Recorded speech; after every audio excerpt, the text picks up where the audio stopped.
Michigan elections chief talks democracy, the November election, and of course Trump. I sat down with Michigan Secretary of State Jocelyn Benson to talk about the presidential election and democracy, as well as Donald Trump. On July 4, we celebrated America's 248th birthday, and many of us also spent time contemplating what's next in our great country's future. I know I have. The stakes, as well as the tensions, are extra high this election year, with President Joe Biden visibly deteriorating and his opponent, former President Donald Trump, now a convicted felon. Michigan, where I live, will once again play a pivotal role in this election as a battleground state that could very well swing the outcome in November. Trump eked out a victory here in 2016 against Hillary Clinton, and Biden won the state in 2020 with a more decisive margin of over 154,000 votes. That didn't stop Trump and other Republicans from doubting the outcome and challenging the results in any way they could. Who won the presidential debate? Biden has no business running for president. The debate proved it. Michigan Secretary of State Jocelyn Benson, a Democrat, was the state's top elections official in 2020, and she will oversee this election too. I sat down with her a few weeks ago during the Detroit Regional Chamber's annual policy conference on Mackinac Island to talk about the presidential election and democracy, as well as Trump. My following interview with Benson has been edited for clarity and length. We know the path of the presidency runs right through our state, and I think citizens are very aware of that on both sides. And so you're seeing both a lot of attention, a lot of visits to our state, that are going to continue to escalate because we have a contentious U.S. Senate race as well. So we're aware of all that, and our citizens are being inundated. In my world, I'm focused on the fact that we've got 9 days of early voting going for the first time ever, and that is an opportunity for us to make sure everyone's aware.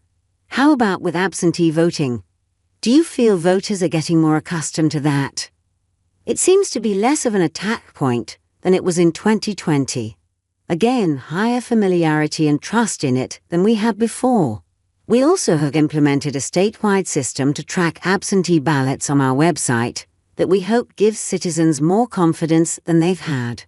1. How can we cut through the noise and protect people's faith in the process? You've seen a lot of statistics on both sides of the aisle, but people, because of this noise over the last several years, are consistently losing faith in our democracy. And for me, it's a cornerstone of my work to make sure no matter who someone votes for or where they live, that they can at least have faith in the process. Even if they aren't satisfied with the results, they can believe in the process, believe that it's secure. So restoring and ensuring voters have faith in our process is one of our top priorities this year. The Detroit Regional Chamber just commissioned a poll of Michigan voters. It shows a surprising number of people are losing faith in our democracy. And what really stood out to me was that 5% said violence or threats are justified if their candidate for president loses the 2024 election after all votes are counted fairly. You're right at the heart of this. How do you handle that if people are going into this election not planning on accepting what happens? To me, democracy is about accepting results and allowing for a transition of power that is nonviolent in character. And so the idea that some citizens will just depart from that is really troubling because it's an effect of years of politicians sowing seeds of doubt about these institutions in a way, one could argue, to undermine people's faith in them. So it's showing that that's working at least with this small subset of our population.